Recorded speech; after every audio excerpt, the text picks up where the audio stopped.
Hello, Paul Hamilton here.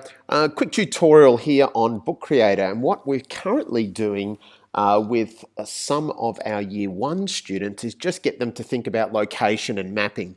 So basically all what the kids have done here is they've taken a picture. They're currently, when they're doing this project in my ICT lab, and they put some little emojis of things that are in my lab, which they enjoy doing. But then they've actually located what's to the right of the ICT lab, what's in front, what's to the left, and what's behind. And we've done a little bit of a gallery walk.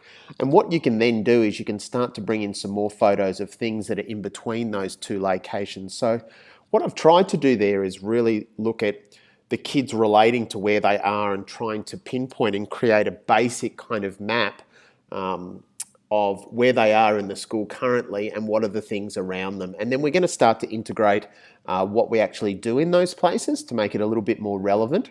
But this is just a great way of looking at different forms of data, collecting some photos and trying to pinpoint with kind of 6-year-olds where we are and creating a basic map of where they are in their school. Paul Hamilton here, signing off.